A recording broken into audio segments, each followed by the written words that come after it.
You're starting your very own show or podcast, but you don't know what to do and what not to do. Well, you're in the right place because today in the Waist Up Wardrobe studio, I'll be discussing and continuing our series on the podcasting ABCs. And today we are on D, and D stands for the do's and don'ts of podcasting.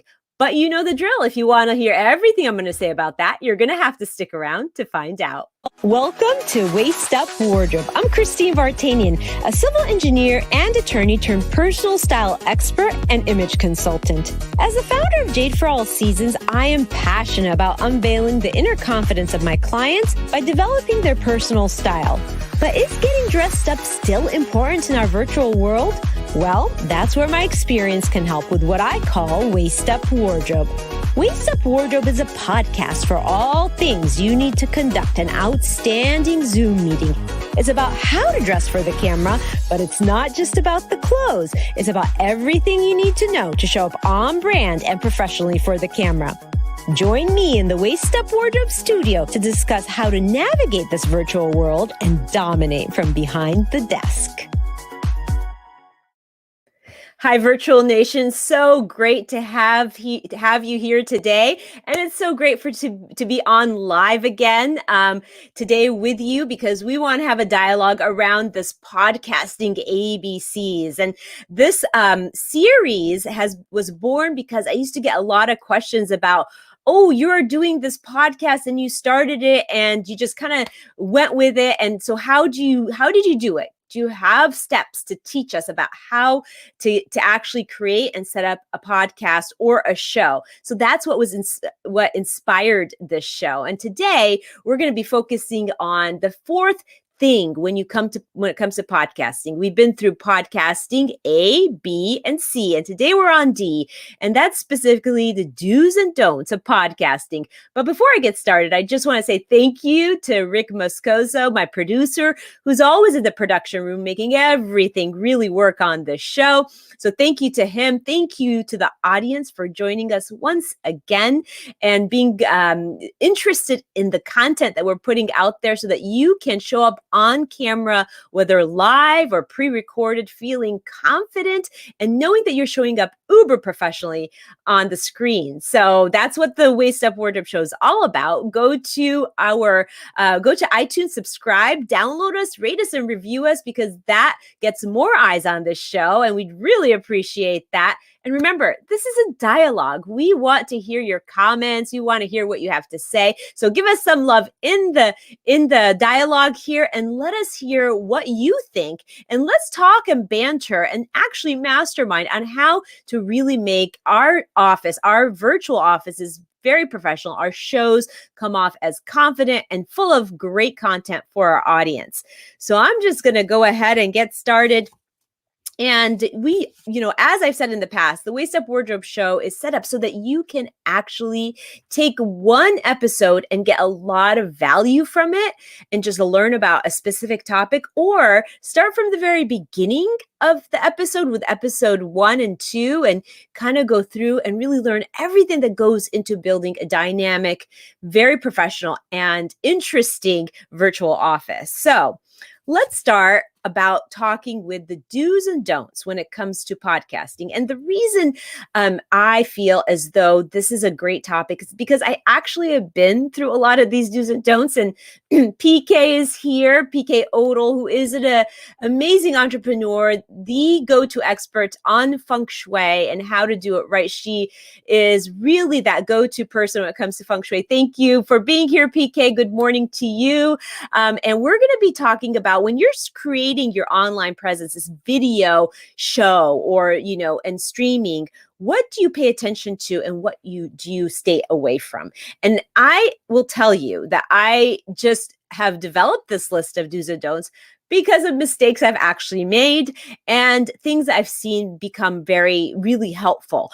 So let's start with a list of the things that you stay away from, the don'ts, okay? So in the beginning, when you're starting your podcast or your show or your live stream, however it is that you show up live on camera or pre-recorded even on camera, you want to not overthink it. So one of the things that I tend to do, and Rick, my producer, can vouch for this, is that I'm a little bit, well, I'm a lot over analytical. And the thing is, being over analytical kinda can hinder you a little bit. It will really set you back. Sometimes you just kind of have to go with it. Now, I'm not saying don't think about anything and just kind of do it. It's kind of this balance, right? You want to think through your process, your planning, but you don't want to overthink it to the point you become paralyzed and not get started. So that is a really important thing, because what that does, if you start overthinking and overcomplicating, you kind of tend to be in a paralysis, you get overwhelmed, and you really don't start. And that kind of holds us back from taking action. So think about, you're creating a show, you're a genius in your space, you know what your sweet spot is. If as long as you plan your topics, you listen to your audience, you know what they want to hear from you, go ahead and get started. Okay. So that would be my number one don't, is like, don't overthink it. The second part is you want to think about when you're creating your topic, you want to make sure it's not too narrow, and you want to make sure it's not too broad either. Too narrow of a topic will kind of pigeonhole you into not having enough content for your audience, or to a very small audience. And the idea when you start a show or you get on live on camera is that you want to be able to increase your circle of influence and increase the number of people that show up for your content, right? So picking a topic that's too narrow can actually hinder you as well. So for instance, when I started the Waist Up Wardrobe podcast, the topic was waist up wardrobe. And many people said to me, well, waist up wardrobe is such a narrow topic, and it's only here temporarily because, everybody's streaming from their homes. And I tended to disagree with that, because I feel as though when now we've discovered how efficient and how great it is to be doing work from home, showing up on camera from home, how it exposes us to so much more, because we can really go global when we're in a virtual office. I told myself, this is not something that's going away. And I was able to really to come to terms with the fact that this is not that narrow of a topic. And you also don't want to be too broad of a topic, because then you kind of get lost in the shuffle of people in your space, and people don't know how to choose you. So I would love to get Rick's take on this, because he always has some really good nuggets to share on the idea of just getting started and preventing that overwhelm in conjunction with picking that topic, right? Not too narrow and not too broad. What do you think, Rick? Well, there's a lot of different things that you have to consider when you're starting a podcast. Of course, there's a lot of things that you're an expert in, and you have to really simplify that. Okay, and what I mean by that is the easiest way to start off is think about what are the top 10 frequently asked questions, and there's a whole host of subject matter that you have there. As far as the logistics on how you run it, just make it conversational. Don't script it out. Maybe you have some bullet points you can speak to and you can refer to in front of you, but make it conversational, because you want to involve the audience out there. You want to make them feel like they're contributing. And Christine does a really good job of that, in including her audience out there. And we get a lot of comments during the shows. And that's really what you want. You want them to feel like they're a part of what you are sharing. Right. And the over analyzing when you're getting started, that was the first point I was trying to make, is that you've seen me do that, right? Just kind of getting overly detailed, overly analytical, to the point where you're like, do you want to get started or not? Like, what is your goal here? Yeah. Do you want to just plan this forever, or do you want to actually get started? So what's your take on that? Because I know you have an opinion there. I know. And you want to stay away from that, because then you get what's called, what I've always heard is analysis paralysis, because then you just get stuck, because there's so many things that are going through your head about how's the show going to run? When am I going to speak? How am I going to speak about it? Am I going to have you start thinking of all these different things, and then you end up never doing it. Right. So just take baby steps when you're starting. That's what Christine did when she started. And as you get more experienced, then you'll kind of get into a rhythm into what you're doing and what the show, what you deliver to your audience in the show. So just take baby steps. And if you need to, talk to Christine, because she's gone through all these growing pains, and she's a great reference point to assist you in guiding you, especially if you're just starting off new.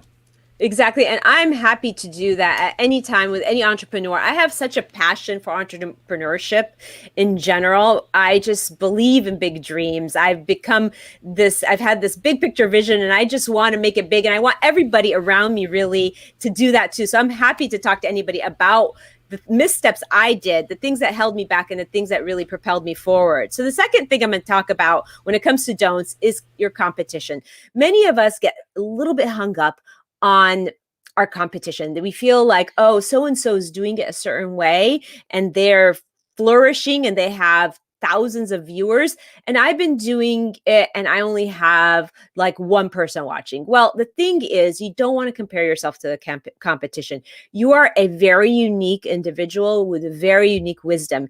And people, as you stay consistent and as you grow your circle of influence, you will be that go-to expert in your field. So you have no reason to compare yourself to anybody else. Just do your thing, give your goodness, and share your awesomeness.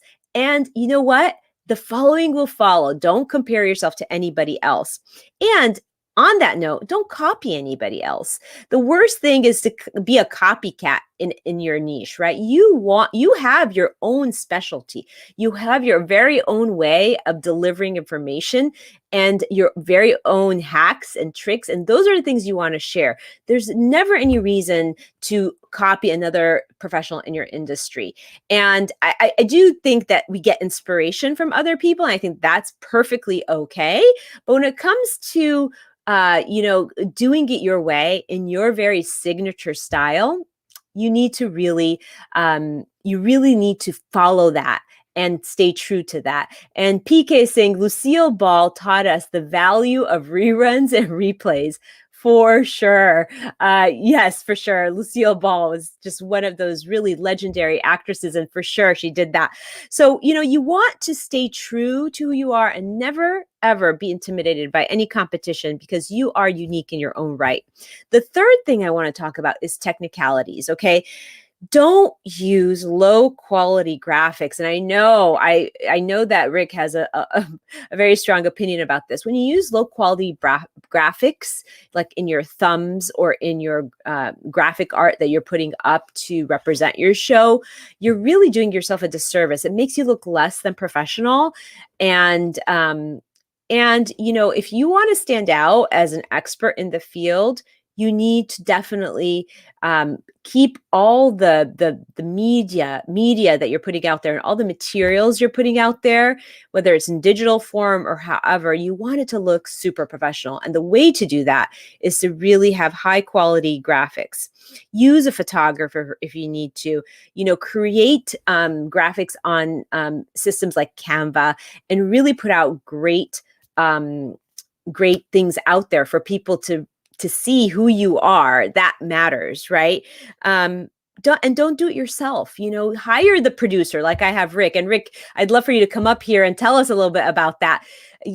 Hire the producer, hire the editor, so that you can have this really professional product and recording. And Elaine is here. Hi, Elaine. Nice to see you.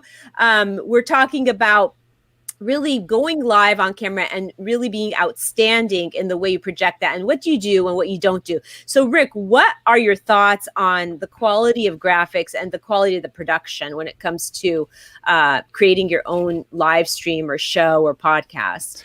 Yeah, let's start with the graphics. And for this show, the graphics starts with the thumb.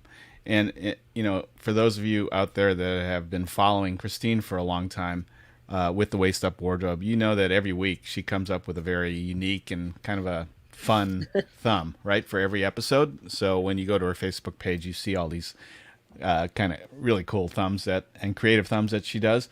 Now, think about this. This is an extension of your brand and what you're portraying to your audience. Not only that, but it gives you an opportunity to pique their interest, right? And so a lot of these thumbs actually do that Christine creates for the show. And so that, number one, because you're making, if somebody comes to your Facebook page or your business page or your website, and that's the first thing they see of your brand, that's the only opportunity that you're going to have to make that first impression. And so whether it's you're going for something entertaining or something serious or something to pique their interest, right? Go with that theme and try and create something that does that evokes some kind of emotion, so they're interested in coming back to see what's up, right? Other things like the lower thirds that we do. I mean, it could be simple. I mean, we're using a platform called StreamYard. There's BeLive. There's other streaming platforms. Actually, I think you can do this on Facebook Live as well. But there are built-in features. Like, I don't have one here, but let me just bring that up. So there's a built-in feature for Waist Up Wardrobe. This could say Christine Vartanian, personal style expert. It could be your lower thirds graphics. For this show, we created some lower third graphics to make it look a little bit more professional, and it complements the frame that you're seeing on screen. And so it can be very simple. It's nice and clean, but something that'll complement your brand. And so you remember when we went through the intro, Christine was talking about the social media and the iTunes and that sort of thing. And so this is an extra, but at a minimum, have something that will ID you in the forms of a lower third like this. So it's really simple. It's something that's very clean, and it helps give the impression that, oh yeah, you've gone through a lot of thought in creating something that looks very professional, and it's not sloppy, right? Right. And you know what? That's really a key thing in your branding. But this is the great thing, Waist Up Wardrobe Nation out there. It's the great thing is having somebody like Rick, or if you know somebody that can help you with the production side, it can so elevate the product of the video you're putting out there or the live streaming that you're doing. It is, these little touches really make you come off as super professional. I mean, we have had so many guests on the show, Rick, that have said, wow, your production is so professional. And it shows. So people recognize that and they notice it. The other thing you were talking about earlier about the thumbs, right? So the thumbs that we've created, that I had Rick take the photographs, because he's a professional photographer too, as part of the work that he's done in his on his resume. He, professional photographs done with a professional camera. And Elaine, you're absolutely right. As entrepreneurs, we want to do it all ourselves, but really we have to free up ourselves for other important things. And if you're doing too much, you're really taking away from the genius that you have. So yes, I am such an advocate for hiring certain people to do their genius so that you can do yours. So for sure, you got to get that support. But the graphics that we did was, they were totally professionally taken. In addition to that, it was a time when we were really talking about, when things were a little bit heavy. People were all at home, stuck at home. We were all streaming from home. So the idea was, I want to give you a lot of value, but I also want to make this fun, exciting, and easy to listen to, right? That was the idea behind the graphics. And so what I realized, I had a self-realization too, is that I actually have a sense of humor, and I'm not afraid to show it to people. Right, Rick? That's right. I mean, if people can go back and look at all these episode thumbs on your website. Yeah. And it's, a lot of these were, I think initially they were a little bit more on the professional side. There were a few initially that were kind of funny. But I think as time went on, it's like, let's do a little spin on the thumb that kind of creates interest. And so that was really the whole purpose of this, to create interest. And, Christina's had a lot of fun being creative and doing these things like the thumb for this episode and the do's and don'ts. So yeah. Yep, absolutely. That actually, that's what gives me the actual joy of doing this day after day. I mean, week after week, because we're so consistent. We're doing it, religiously, if you will.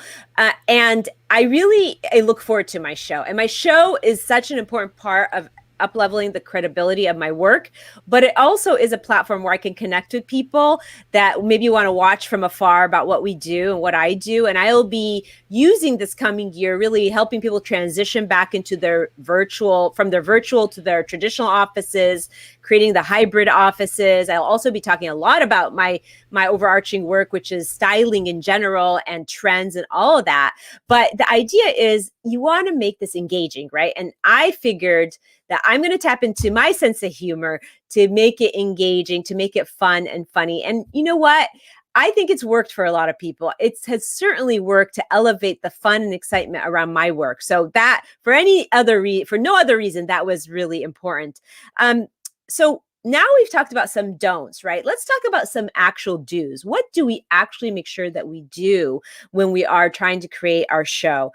I want you to think about cadence and rhythm, right? We talked a little bit about this in previous episodes of the podcasting series, but cadence and rhythm, you do want to be consistent, right? Just like we were talking about earlier, you want to show up at the same time, in the same place, on the same date regularly. So if you're going to be doing a show or a live stream that airs twice a month, then just make sure you stay consistent.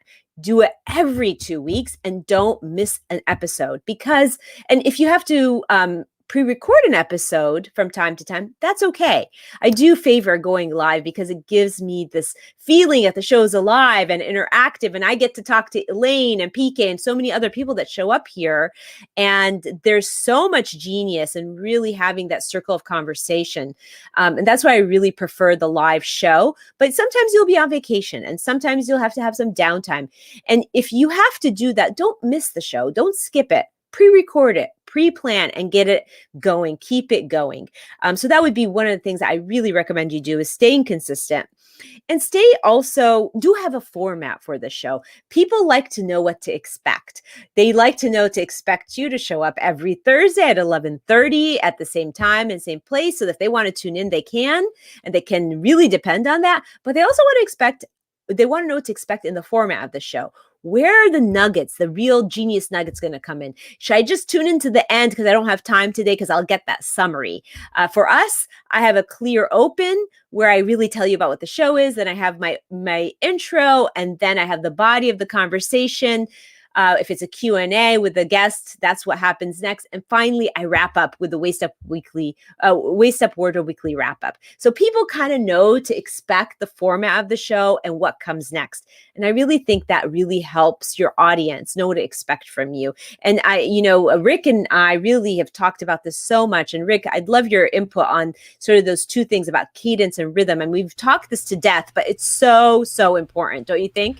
Yeah, cadence and rhythm are very important when doing a podcast, because it number one, it keeps you organized, your thoughts organized. For you as the podcast person that's on camera or on mic, it gives you some organizational thought on how the show is running. It also gives you an idea of how long the show is going to last. Right. And so when you're planning a 20-minute podcast or a half-hour podcast or however long it is, you can kind of section those phases out in the show, and keeps you organized. And so a lot of times with people that I teach how to do these new podcasts, I have them just have an outline. And there's a 3-minute open, let's say, and then there's maybe a 10 minutes of subject matter, and then there's a 3-minute close, right? And so there's close to a 20-minute show right there. And so it keeps their thoughts organized, and keeps things moving along, so it doesn't so you're not stumbling. You know what to do next, and once you get into that rhythm, and then it's like second nature every time that you do the podcast.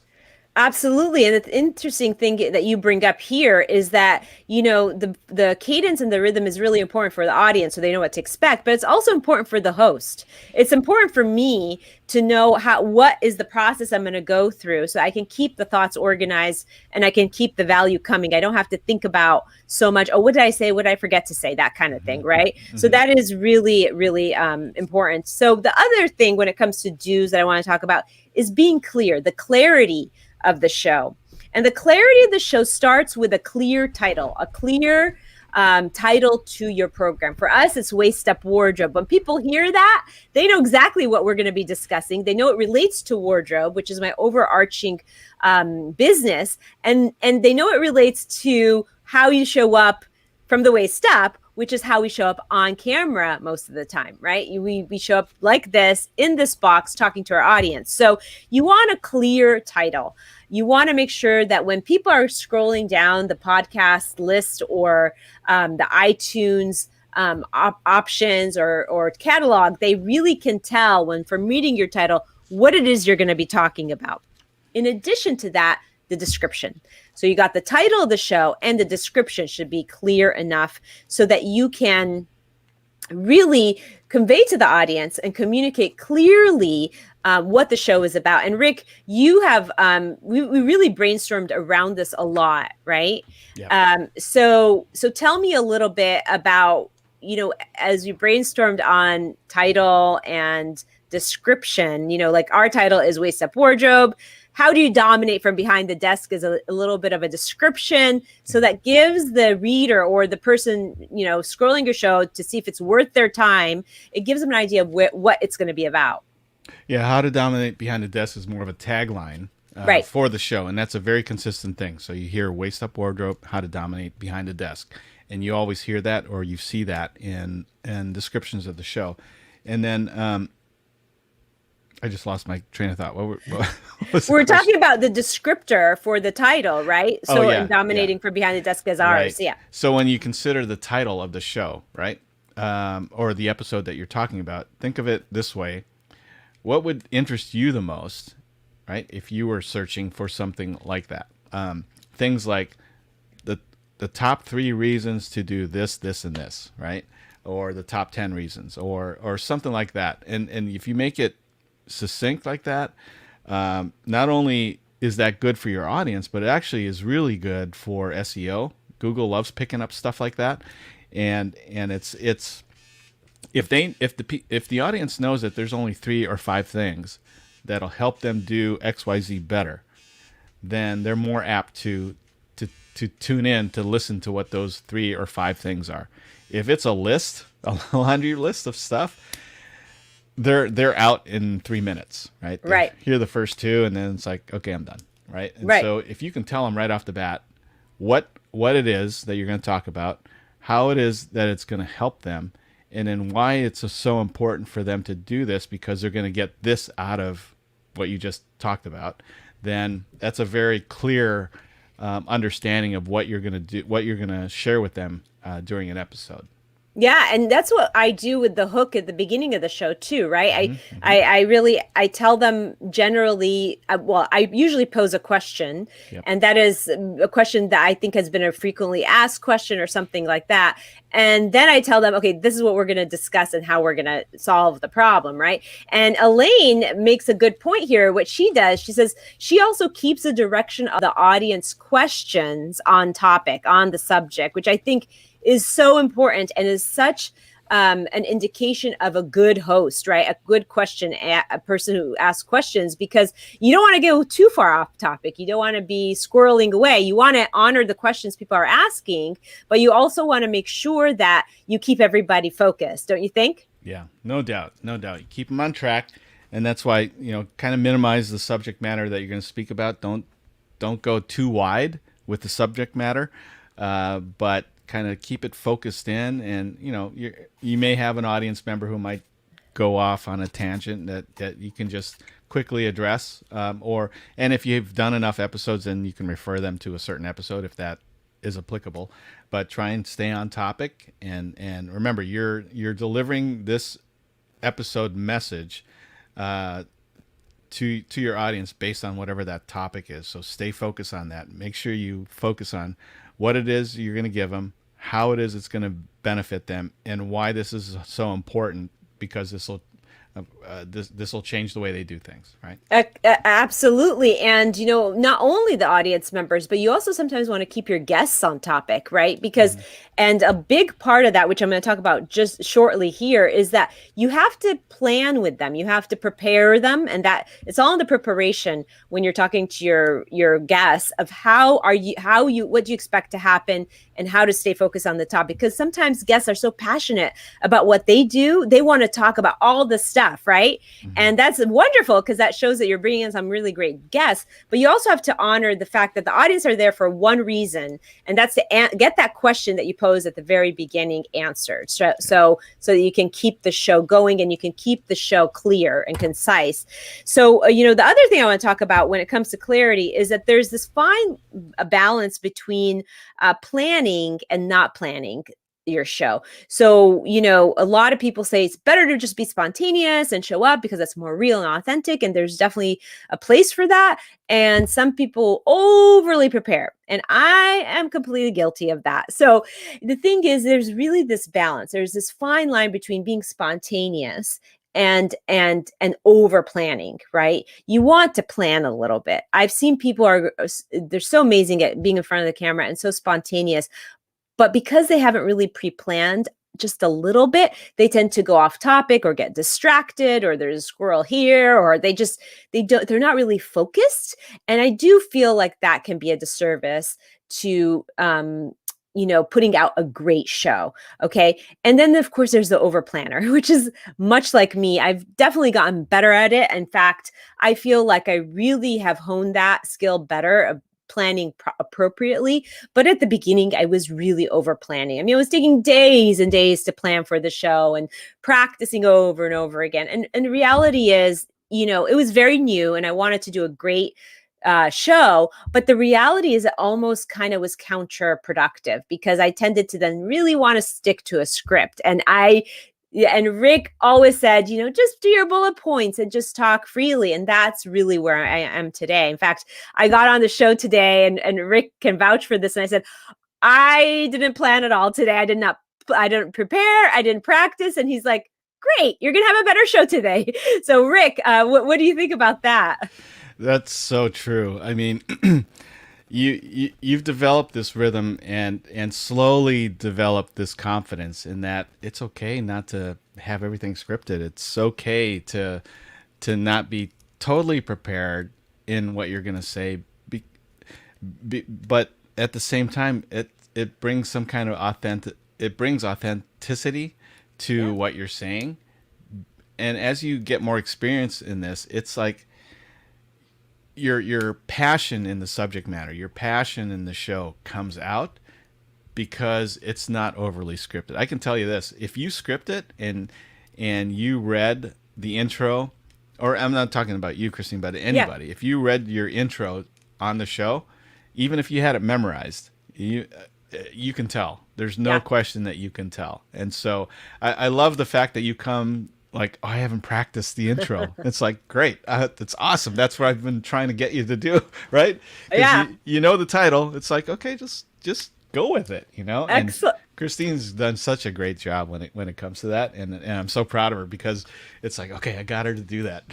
It took a year, but you got me to do it. Yes, no, you have been a really amazing mentor when it comes to that. And Elaine is seconding this idea. She says that sometimes over planning and over rehearsing can really come across as insincere. And, and that was sort of the last thing I wanted to come off as, because what I'm trying to offer the audience is this really great way to up-level every area of their brand. And I want to make sure that they connect with me. And I have to, every entrepreneur should really be easy to listen to, easy to receive. And that comes from being authentic and being real. And definitely over planning, over preparing gets you a little bit more stuck on a script, less stuck on really what's happening organically. And it can, even if you don't mean to come off as unauthentic, it can cause that, right? Yeah. Well, over scripting a show can cause you or may cause you to, okay, what what if a guest that you have goes off topic and starts steering over the other way, and then you lose your place, right? And then what do you do, right? How do you recover? And then you're going to find that you're going to get stressed because we're not following the script.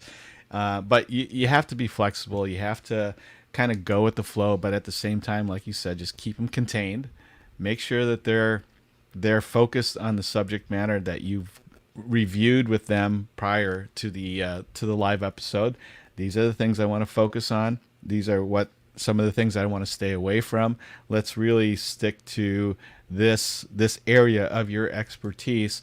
And it's so when Christine says planning, those are the type of planning tips that you really want to look at. Planning isn't scripting out the show.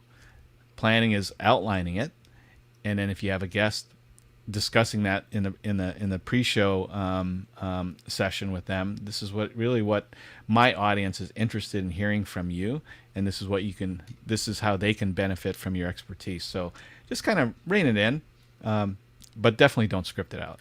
You know what? And I feel as though being less scripted has helped me have more fun doing it, I have to say. I used to think that being overly prepared would make me feel more comfortable, but preparing is important, but like over preparing isn't, right? So I feel like I have more fun with the show now that I don't really think about every little word I'm going to say, right? So there is a lot of value in just finding that balance. And moving on to the next chunk of thoughts, when it comes to preparing and planning your topics, you do want to have a few shows planned ahead of time. So when you launch your podcast or show, you want to have like 3 or 4 shows planned ahead of time so that when you're launching it, whether you're launching on iTunes or in any other forum, you can, your audience has a chunk of episodes to look forward to. You don't want to launch with 10 episodes because you don't want to overwhelm the viewer, but you want to have like a little group of shows that they can look forward to, and you can start promoting and pre-promoting right away. And Elaine is saying that as a guest on radio shows and podcasts, she 100% agrees that being told what to expect and general subject matter helps. Yes, Elaine. And the thing is, I have to say that all our guests who come on the show, because I provide them with some possible topics or questions, they feel so much more comfortable and more focused on what we're going to talk about. Now, we don't like rehearse it or script it because I do want it to be natural, but I do give them an idea of things that we're going to be talking about by posing certain general questions and having them really think through what they want to say. So you're absolutely right.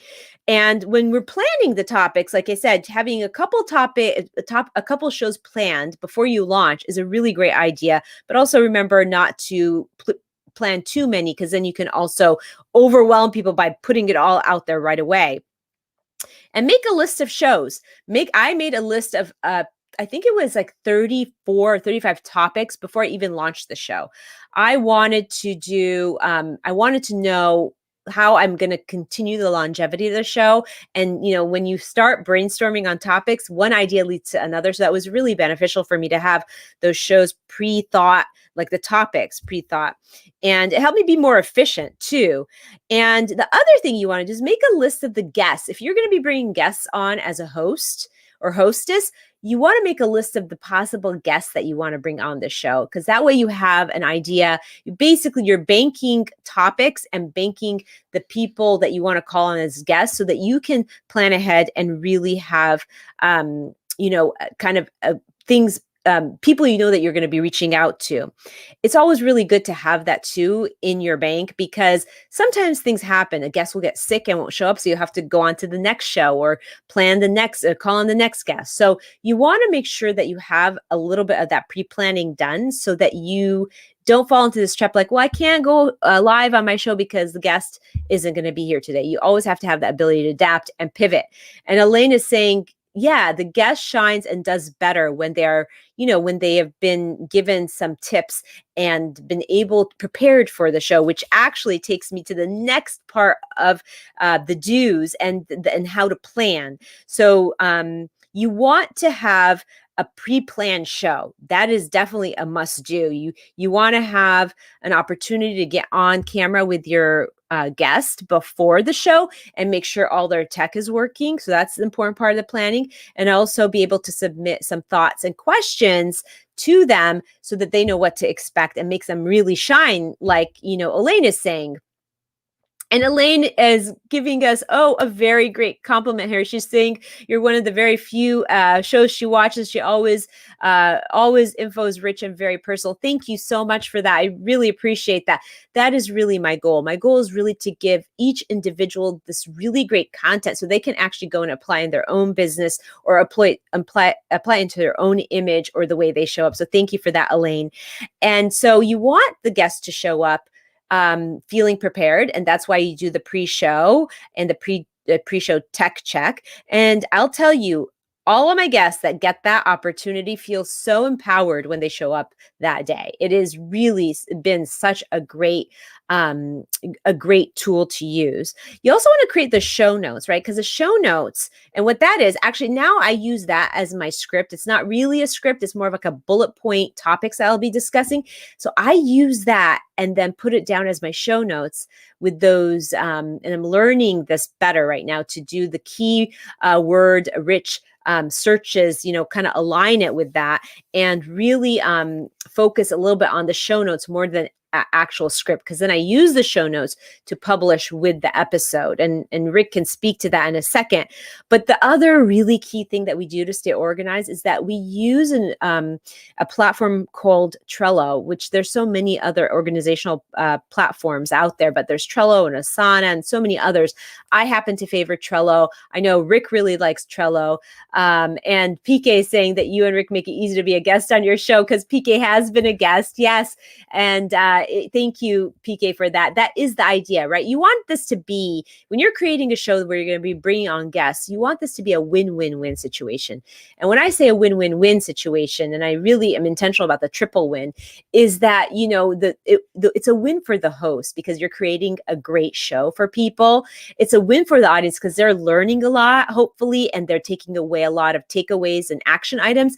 And it's a win for your guests. So it's a win for the audience. It's a win for your guests because they get that exposure. They get to be folded into your circle of influence, and you get to get folded into their circle of influence. So there's a win-win-win all the way around. And I just want Rick to come up here and really address the planning part of the Trello planning part, where we, plan all the shows, and how important that is and how it's important to do that, Rick.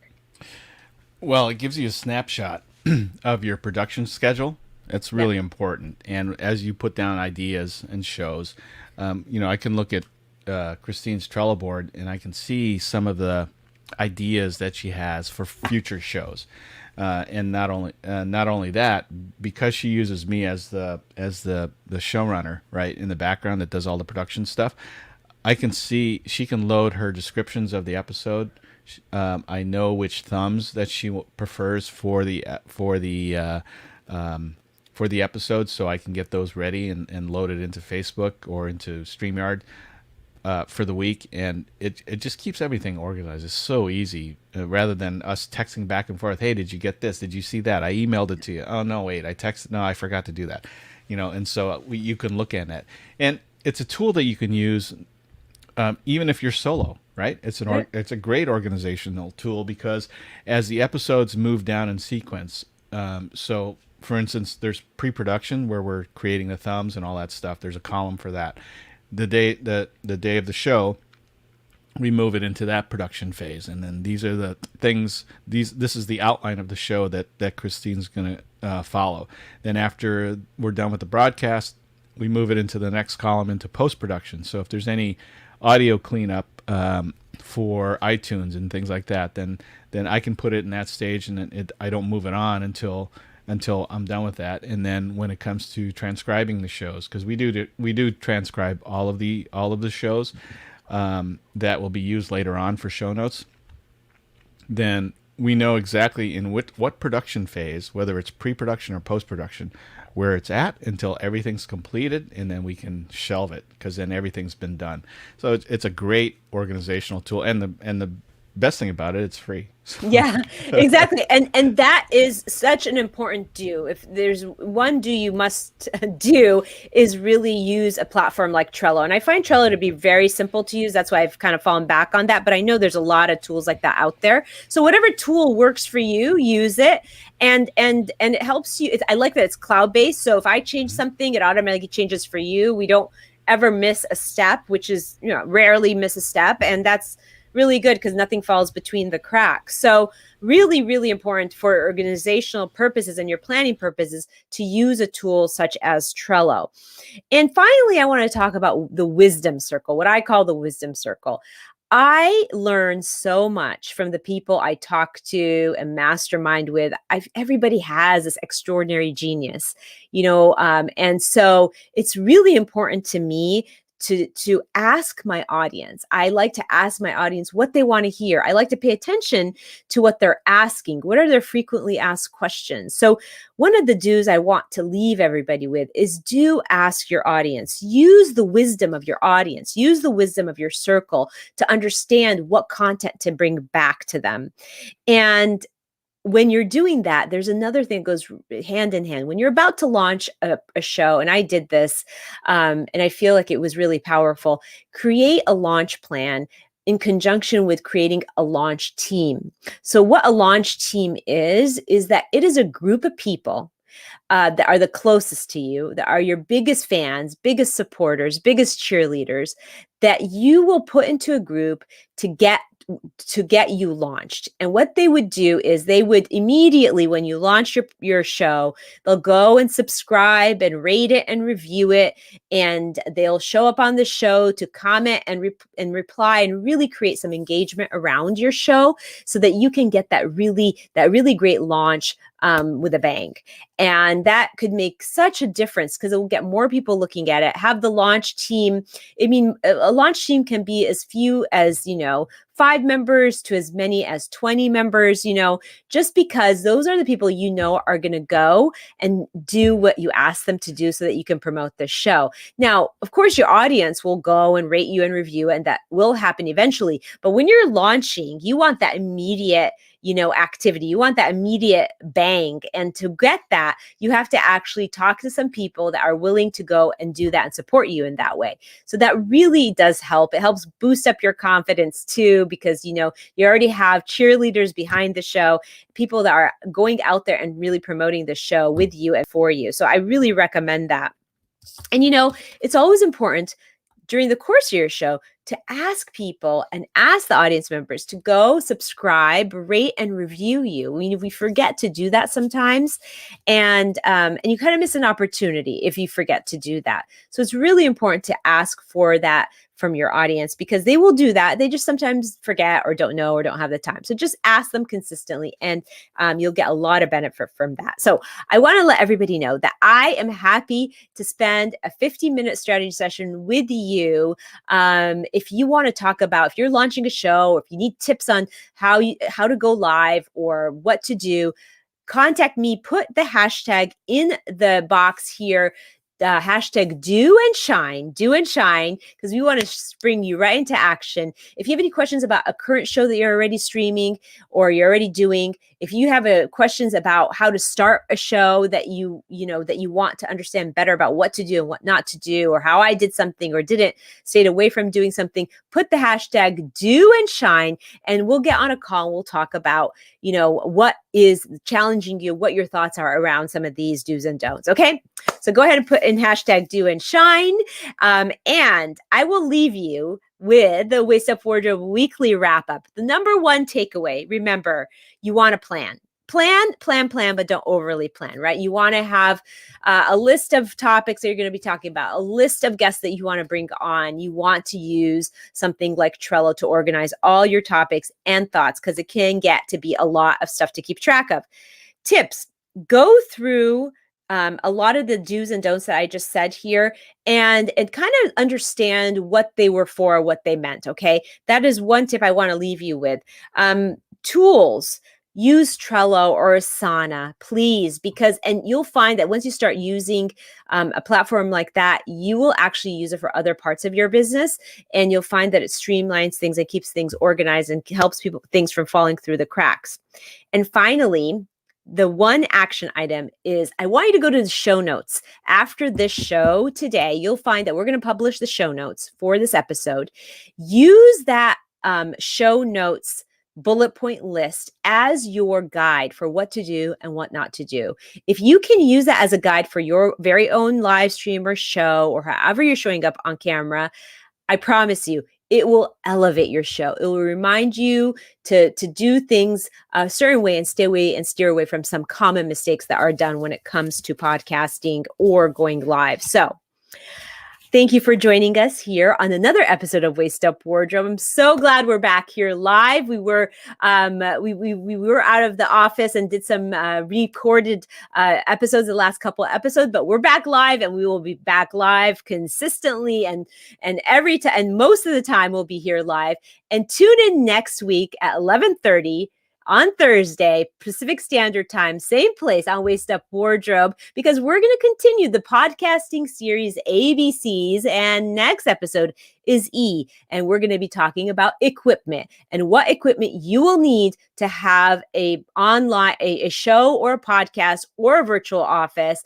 And PK, thank you for looking forward to seeing the show notes, because that will be a really incredible tool for anybody who's been podcasting already or is starting a podcast or a show. Truthfully, you'll be able to get a lot out of it. So join us next week and bring a friend.